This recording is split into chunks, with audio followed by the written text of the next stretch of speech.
I per tant ens agradaria que més aviat que tard Esquerra Republicana i l'amic Junqueras el que fes precisament és entendre que és l'hora de construir un pol i una alternativa d'esquerres per guanyar les retallades, per derrotar les polítiques d'austeritat, per aconseguir el dret a decidir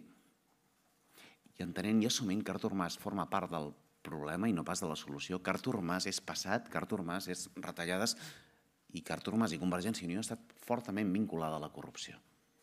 Quan Artur Mas forma part del passat, quan Artur Mas forma part de les retallades, quan Artur Mas forma part del problema, quan Artur Mas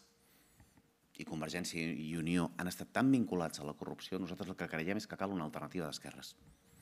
Una alternativa és allò que representa Convergència i Unió. Per tant, estem contents de no estar en aquest diàleg, en aquest teatre, com deia el Joan Josep, i estar amb la voluntat de construir una alternativa a allò que representa Artur Mas. El passat, el part del problema, les retallades,